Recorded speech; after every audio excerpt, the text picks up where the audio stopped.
Graça, misericórdia e paz da parte de nosso Senhor e Salvador Jesus Cristo. Amém? Amém. Que o culto de hoje nós possamos oferecê-lo ao Senhor num clamor pelos nossos irmãos e irmãs que estão enfermos. Que o Senhor possa visitar cada um deles, afofando o leito e renovando as forças àqueles que já não têm muito vigor. 1 Tessalonicenses 5, versículos de 1 a 6, diz assim a palavra do Senhor: Irmãos, relativamente aos tempos e às épocas, não há necessidade de que eu vos escreva, pois vós mesmos estáis inteirados com precisão de que o dia do Senhor vem como ladrão de noite. Quando andarem dizendo paz e segurança, eis que lhes sobrevirá repentina destruição, como vêm as dores de parto a que está para dar à luz, e de nenhum modo escaparão. Mas vós, irmãos, não estáis em trevas, para que esse dia, como ladrão, vos apanhe de surpresa. Porquanto vós todos sois filhos da luz e filhos do dia. Nós não somos da noite nem das trevas. Assim, pois, não durmamos como os demais. Pelo contrário, vigiemos e sejamos sóbrios. Amém? Vamos orar. Senhor nosso Deus e nosso Pai Celestial, clamamos a Ti, Senhor, por todos os enfermos no nosso meio, tanto desta comunidade como de outras tantas, que o Senhor possa visitá-los com saúde e cura. E nós Te pedimos de um modo muito especial que o Senhor venha abrir os olhos do nosso entendimento para compreendermos aquilo que o Teu Espírito deseja ministrar a quantos possam ouvir esta palavra, tanto aqui presencialmente, quanto através do vídeo que será enviado depois. Que a Tua graça seja manifesta, que o Teu poder ele seja revelado, que os olhos do nosso entendimento sejam abertos, e que a Tua graça, Senhor, ela desça com abundância na vida de cada um de nós, em nome de Jesus, amém. Amém, Senhor. Meus amados, eu quero agradecer a vocês pela presença, muitos, por conta de contratempos, inclusive enfermidades, não puderam estar conosco, mas o Senhor marcou esse encontro com cada um de nós que aqui estamos. E a mensagem de hoje, ela é uma chamada para que nos preparemos em prontidão. Nunca foi tão necessário e imperioso que nós estejamos firmes na fé. Amém. Muitas coisas têm surgido no meio da igreja, muitos movimentos têm surgido que têm tirado o foco da pessoa que é o Cristo. Nós estamos lendo hoje, Natália, 1 Tessalonicenses 5, de 1 a 6. E eu quero chamá-los, convocá-los numa santa convocação para que vocês busquem ao Senhor, que vocês se deixem ministrar pelo Espírito Santo de Deus, que haja um despertamento, e a gente está esperando esse despertamento no seio da igreja contemporânea hoje. Não podemos perder de vista que Jesus está às portas. Este texto que nós lemos é mais um dos textos escatológicos do apóstolo Paulo, que nos instrui quanto à necessidade de estarmos em alerta. acordados, para que aquele dia glorioso não nos surpreenda como um laço. O texto nos lembra de que, relativo aos tempos e épocas, já fomos inteirados que este acontecimento glorioso, tão esperado pelos cristãos de todas as épocas, virá num de repente. Aqueles que são de Cristo verdadeiramente devem viver como se ele viesse já. E uma coisa que eu aprendi desde muito cedo na minha caminhada com o Senhor é que o tempo do cristão se chama hoje. O passado já foi e não sabemos se haverá amanhã. Mas tudo que temos é o hoje, e mais precisamente o agora de Deus. Aqui o apóstolo Paulo aponta a forma e um sinal que antecederá aquele dia glorioso da vinda do Senhor. Primeiro, a forma. É dito que o Senhor virá como ladrão à noite.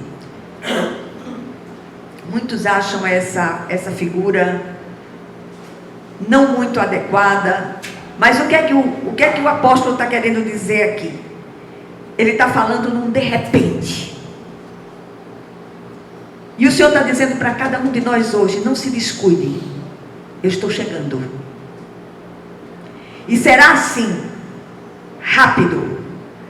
E ele diz: irmãos, vou ler outra vez: irmãos, relativamente aos tempos e às épocas, não há necessidade de que eu vos escreva, pois vós mesmos estáis inteirados com precisão de que o dia do Senhor vem como ladrão à noite, de repente.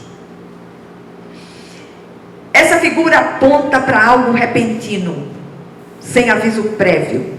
Já falamos sobre isso tantas vezes. Façamos uma pausa nas nossas lutas diárias para olharmos para o horizonte sobrenatural e contemplarmos com os olhos da fé a vinda bendita do Senhor, que é certa e repentina. O que estamos vivendo e vendo é o princípio das dores. E aqui cabem algumas perguntas quanto à nossa própria vida espiritual. Como tem sido o nosso andar enquanto cristãos professos? Será que o nosso testemunho tem impactado os que estão à nossa volta? Se Cristo viesse hoje, onde estaríamos nós? Dentre os que estão acordados e atentos, ou entre os que dormem? Como tem sido a nossa postura de fé lá fora? Aqui dentro é fácil demais. Mas aonde quer que estejamos, precisamos testemunhar acerca do Cristo.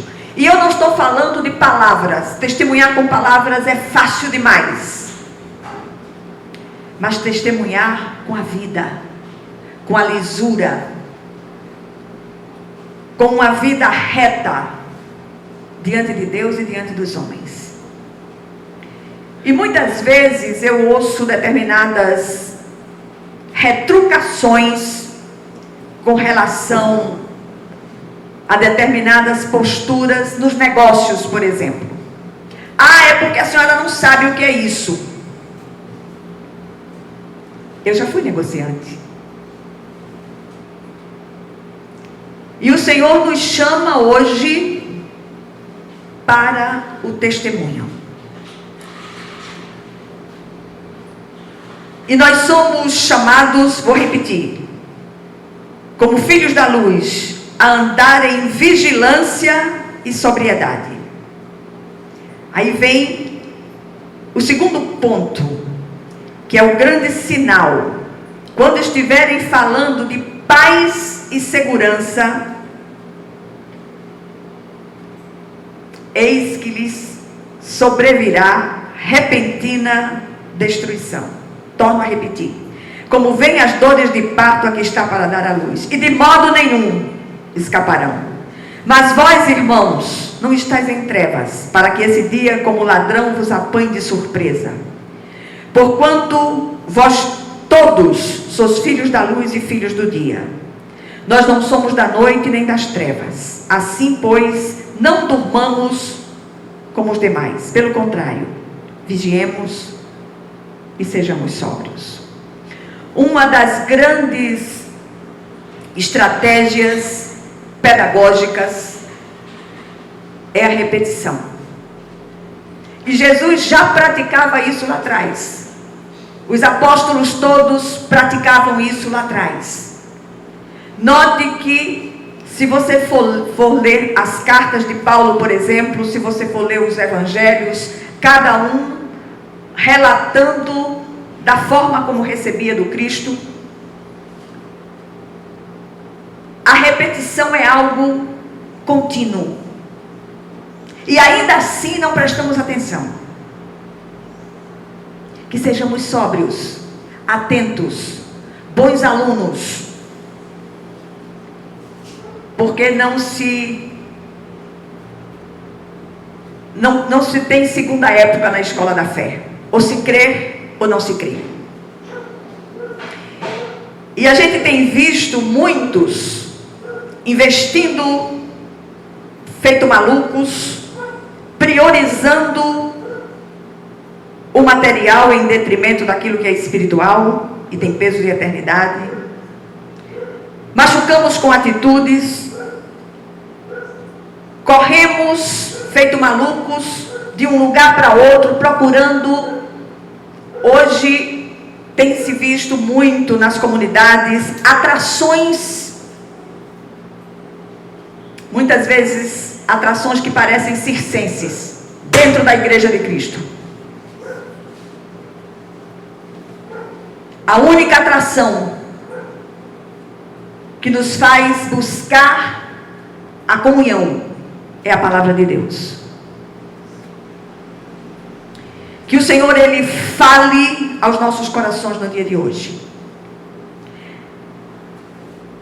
Desde que nós começamos o ministério aqui, por uma direção do Senhor, nós trazemos mensagens curtas, objetivas, diretas, de modo que você saia daqui e seja capaz de ficar ouvindo aquilo que foi pregado, reverberando na sua mente. Porque esse é o propósito. Amém. Para que nós continuemos sendo ministrados.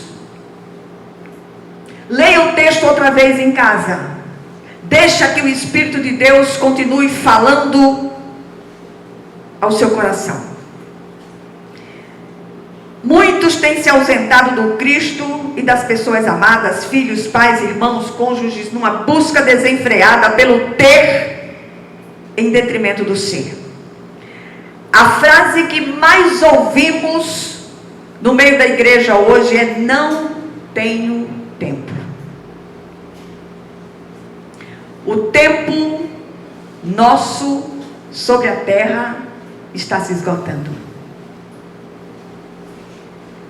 Ministre a palavra de Deus. Ouça a palavra. Ore com base na palavra. Ministre aos seus filhos, não importam as idades que tenham. Que a sua casa seja um santuário. Seja aquele lugar onde você ouve a palavra, prega a palavra, mas sobretudo, eu repito mais uma vez, pela 100ª vez, pregue com a sua vida. Isso me faz lembrar uma aluna que eu tive lá atrás, na escola dominical. Essa moça é uma moça jovem, e ela vinha para a sala de aula e trazia um menininho.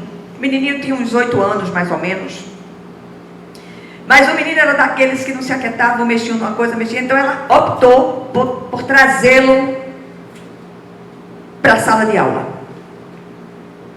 E uma vez nós estávamos falando a respeito desse assunto.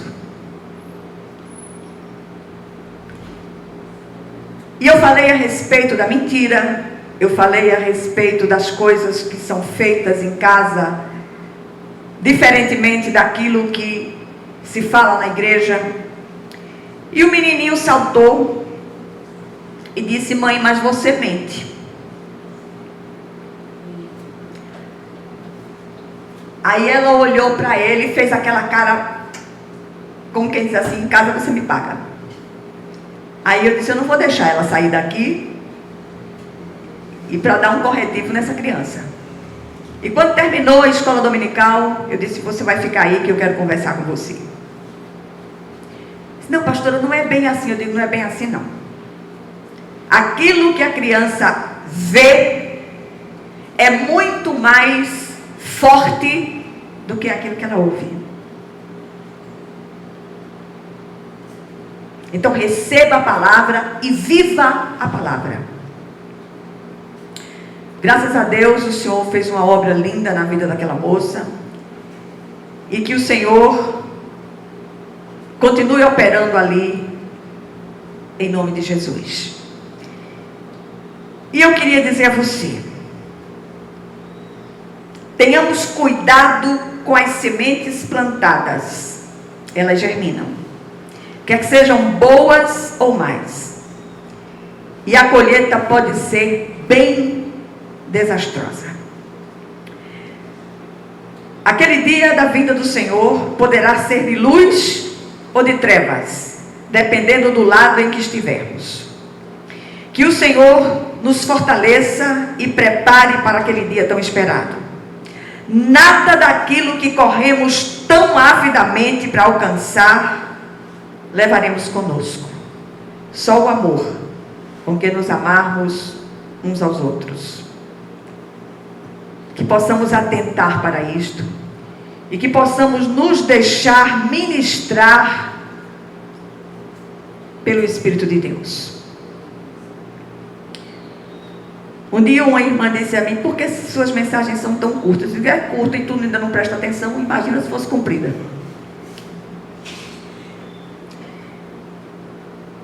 E eu queria terminar dizendo a você: o texto de Paulo nos chama ao despertamento, à prontidão, à santidade e à preparação. E ainda tem outra coisa que eu quero dizer. Todos nós, do lado de cada eternidade, estamos em obras. Nenhum de nós aqui, muito menos eu, estamos prontos. Nenhum de nós está pronto. Estamos nos aprontando para aquele dia glorioso. Ele está vindo. E quando nós olhamos para os acontecimentos mundiais, todos eles, cada acontecimento são ecos, ou esses acontecimentos são ecos da segunda vinda do Cristo. Nunca esteve tão próxima a chegada do nosso Rei. Que nos deixemos ministrar. E a tarefa de casa é ler outra vez 1 Tessalonicenses 5, de 1 a 6. Deixando que o Espírito de Deus continue falando ao seu coração. Que a graça nos assista, que o poder do alto seja derramado sobre nós, em nome de Jesus. Vamos orar?